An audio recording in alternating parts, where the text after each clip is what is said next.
Suite au sit-in organisé devant l'usine de la société nouvelle congolaise de ciment Sonoc par des ex-employés de la Socico, le directeur général adjoint de cette société a apporté des clarifications sur la genèse de ce différend socio-professionnel. Vous savez, la société nouvelle congolaise de ciment, enregistrée en septembre 2002, a été créée par le groupe China Road and Bridge et le gouvernement congolais sur la base de l'ancienne société Socico.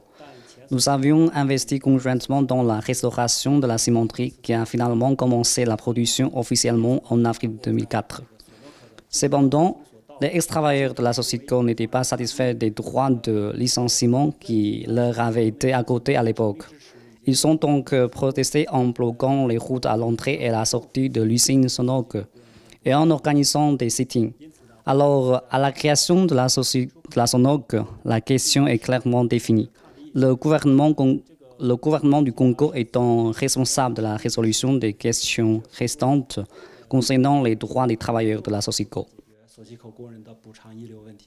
Les manifestations des ex-travailleurs de la Socico influent sur la production de la cimenterie Sonoc. Au cours des 3 dernières semaines, la situation en matière de sécurité s'est intensifiée.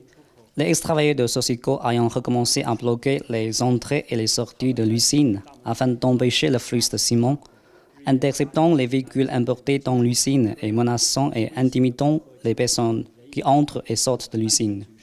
Néanmoins, le comportement de ces travailleurs a sérieusement affecté la production et le fonctionnement quotidien de la Sonoc et a eu de nombreux effets négatifs sur l'entreprise.